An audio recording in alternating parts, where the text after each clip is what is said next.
Salut les gens. La dernière fois, on a vu, plutôt rapidement, ce que c'est un fichier .h et comment ça fonctionne. Aujourd'hui, on va enfin voir quelque chose d'intéressant. J'ai nommé les pointeurs. Alors déjà, un pointeur, qu'est-ce que c'est? Un pointeur, c'est une variable qu'on note de cette façon. Le type, une étoile, le nom de la variable. Et un pointeur, ce que ça contient, c'est l'adresse d'une variable, au lieu de contenir le contenu de la variable. Ce que fait le code que vous avez sous les yeux, c'est créer un entier n qui contient 2, créer un pointeur p, un pointeur vers un entier, qui contiendra l'adresse de n. L'esperluette ou le e commercial ici, ça veut dire que c'est l'adresse de n et pas n lui-même.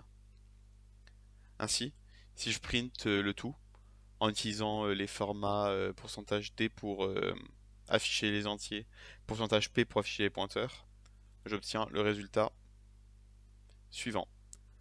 Du coup, si j'écris étoile p, j'aurai la même chose que n. Étoile p2, n2. Et si je print mon p, j'ai une adresse. C'est l'adresse dans laquelle il y a mon n. Maintenant, vous allez me demander à quoi ça sert les pointeurs. En fait, les pointeurs, ça permet de passer justement par adresse les variables dans une fonction. Il y a deux façons de passer les variables dans une fonction. Par adresse, je viens de le dire, et par valeur. Par défaut, en C, les types primitifs, les int, les chars, ce genre de choses, ils sont passés par valeur. Du coup, si j'ai une fonction comme celle-ci, échange, qui essaye de m'échanger le contenu de la variable A et de la variable B, si je fais tourner le code, tac, A il sera égal à 1 et B égal à 2. Pourquoi? Parce que c'est les variables locales A et B ici que j'ai changées et pas les variables A et B que j'ai ici. Du coup, leur valeur, elle n'a pas changé. Si je veux me changer leur valeur à l'intérieur de mon main, ce qu'il faut, c'est que je fasse une fonction qui prenne en paramètre non pas les entiers, mais les pointeurs vers les entiers. Du coup, auxiliaire prend comme contenu le contenu de ce qui est en B. B prend en contenu le contenu de ce qui est en A. A prend en contenu ce qu'il y a dans la variable auxiliaire. Et donc ici, dans le main, tout ce que j'ai ajouté, c'est des commerciales ici pour pouvoir indiquer que c'est les adresses que je passe dans échange et pas les valeurs. Et là, si je le fais tourner, toc, A il a bel et bien la valeur 2 qui était avant B, et B il a bel et bien la valeur A, 1 qui était avant A. Ce qu'il faut savoir avec les pointeurs, c'est que vous en avez déjà manipulé, mais sans vraiment le savoir en fait. Quand c'est vous travaillez avec des tableaux, le tableau, ce que ça représente quand j'écris int tab 4, ça me crée un tableau ça me réserve dans la pile euh, 4 emplacements mémoire, et dans tab, ça me met l'adresse du premier emplacement mémoire de la pile. Du coup, ici, int tab, il contient l'adresse du 1, ici. Mais du coup, qu'est-ce qui se passe si je fais passer mon tableau dans une fonction? Et ben, comme avant, vu que le tab c'est un pointeur, si je manipule le tableau dans une fonction, ça me changera les valeurs du tableau dans le main.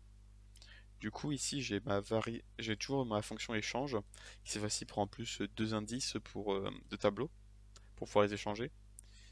Si je print mon tableau, j'échange les indices 0 et 3, du coup mon 1 et mon 4. Puis je raffiche mon tableau. Ça m'affichera d'abord mon tableau normal, 1, 2, 3, 4. Puis mon tableau avec les deux trucs échangés, 4, 2, 3, 1.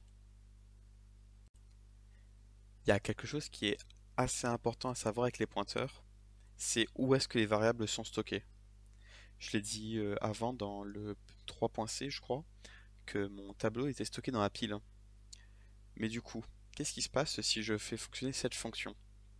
Ce qu'elle fait, c'est elle me crée un tableau, elle me copie le tableau passé en paramètres, puis elle échange les variables des deux indices dans le nouveau tableau et me retourne l'adresse du nouveau tableau. Si vous avez des souvenirs de la vidéo sur la pile en assembleur, vous comprendrez qu'il y a un problème parce que quand je sors de ma fonction, le stack frame de ma fonction il est abandonné. Il n'existe plus. Du coup, vu que la fonction, que la variable ici, tab2, était dans le stack frame de échange copie, si je fais tourner cette fonction, j'aurai des problèmes quand j'affiche mon tableau. J'ai un warning qui me dit que je retourne une adresse du stack. Et ouais, les valeurs de mon tableau, c'est pas les bonnes. Mais du coup, comment qu'on fait pour avoir les bonnes valeurs de notre tableau qui sont retournées? Donc pour retourner bel et bien une valeur qu'on a le droit de retourner, et pas une valeur du stack frame, on a le choix d'utiliser deux fonctions. La fonction malloc et la fonction calloc. La fonction malloc, elle prend en paramètre une taille. Cette taille, c'est la taille de l'emplacement mémoire qu'on veut réserver. Ici, pour avoir ma taille, je fais ma taille, c'est le nombre de cases que je veux, 4, multiplié par size of int, qui correspond à la taille que prend un entier dans mémoire. J'ai donc 4 fois la taille que prend un entier dans mémoire, ce qui fait la taille de 4 entiers, ce qui fait un tableau de 4 entiers. Calloc, lui, il prend deux paramètres, le nombre de cases, qui correspond à taille, et la taille d'une case, qui correspond à mon size of int. Mais il y a une différence supplémentaire entre les deux, à part les paramètres qu'ils prennent, c'est l'état dans lequel est l'emplacement mémoire qui est réservé. Quand vous utilisez malloc, vous savez pas ce qu'il y a dans votre emplacement mémoire parce qu'il n'a pas été nettoyé. Du coup, les valeurs qu'il y a dedans, elles sont un peu aléatoires. Quand votre calloc, lui, il nettoie l'emplacement mémoire avec des zéros avant de vous le donner. Du coup, si vous faites un calloc, vous êtes sûr d'avoir un arrêt avec des zéros partout. Et quand vous faites un malloc, vous savez pas ce qu'il y a dedans. Mais changer la ligne là, c'est pas suffisant pour que notre programme soit fonctionnel à 100% propre, etc. Si je change juste la ligne là entre l'exercice 5 et l'exercice 6, ça fonctionnera. Mais il faut quand même ajouter des choses pour si on est minimum sérieux. Quand on fait une réserve de mémoire comme ça, c'est possible que notre système d'exploitation ait plus de mémoire à nous donner et qu'il nous donne nul. S'il fait ça, on ne pourra pas manipuler notre tableau parce que on n'a pas de tableau. Du coup, il faut quand même faire un effort et vérifier avant coup si notre tableau est vide ou pas en vérifiant ça, que notre tableau est différent nul. Il y a autre chose d'important à faire, c'est une fois qu'on a fini de faire de bêtises avec notre tableau, il faut libérer la mémoire. Libérer la mémoire, ça permettra au système d'exploitation de la redonner plus tard, ce qui peut éviter sur le long terme d'avoir cette ligne cette condition qui n'est plus respectée.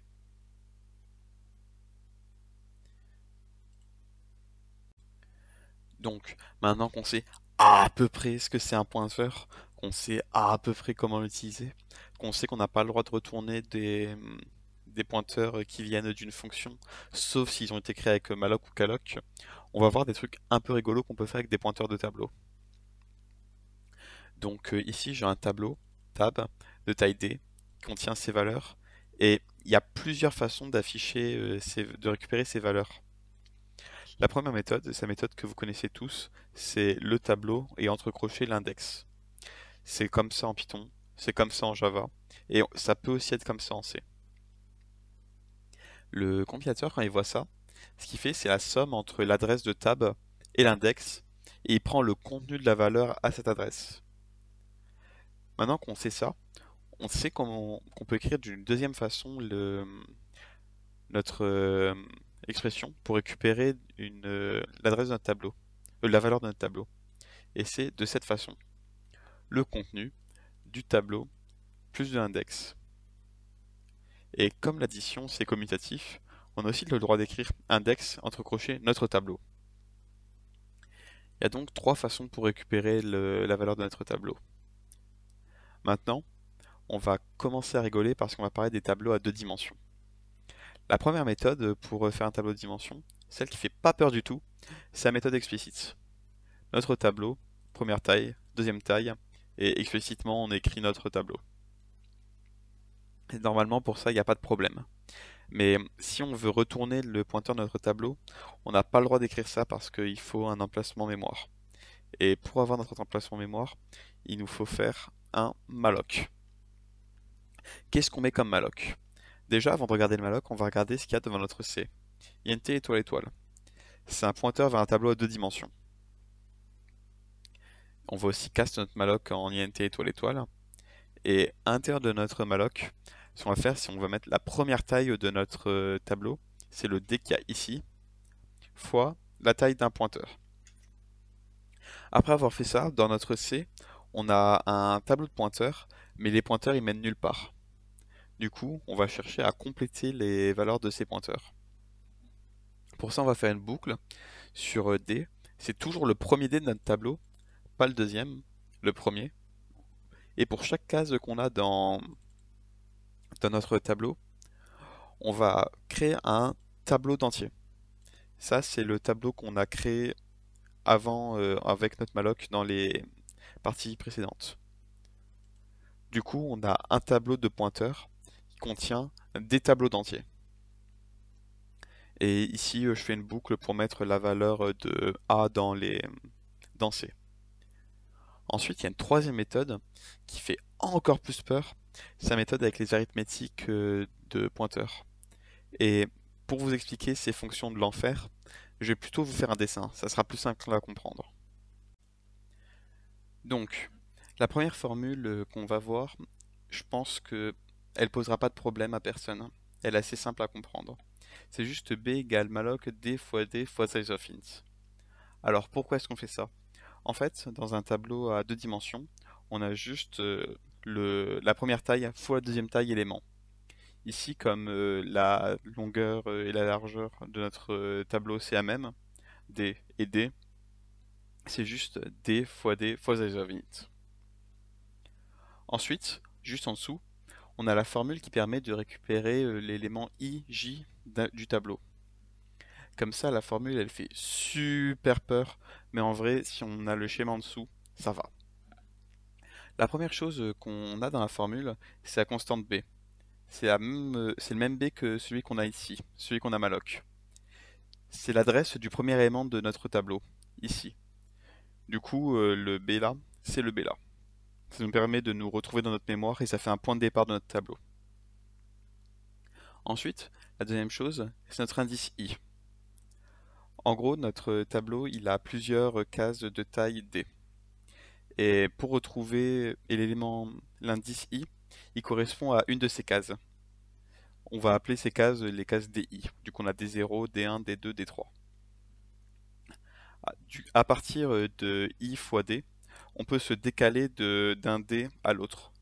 Vu que D il a une taille de 4, je peux me déplacer de là à là juste en incrémentant I de 1.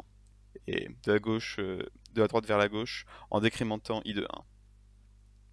Ça nous fait un premier indice de notre tableau. Ensuite, on a J. C'est juste le dernier décalage qu'on a dans notre tableau qui nous permet de passer de ici à là, ou de ici à là. Si par exemple dans notre tableau on veut récupérer l'élément B32, on va faire 0, 1, 2, 3, on est en D3, et 2, 1, 2, le deuxième élément. Du coup, la formule comme ça, elle fait super peur, mais si on prend un tableau pour l'expliquer, un schéma, elle est tout de suite beaucoup plus simple. Normalement, c'est bon, vous l'avez compris. Voilà. Et vous pouvez voir dans la console et avec le print que tout fonctionne tout bien. Voilà. Donc aujourd'hui, on a vu ce que c'est un pointeur. On a vu à quoi servent les pointeurs pour passer des variables par adresse au lieu de par valeur dans les fonctions. On a vu à quoi servent les fonctions malloc et calloc et pourquoi on les utilise. Et on a vu quelques bêtises qu'on peut faire avec des tableaux. Voilà!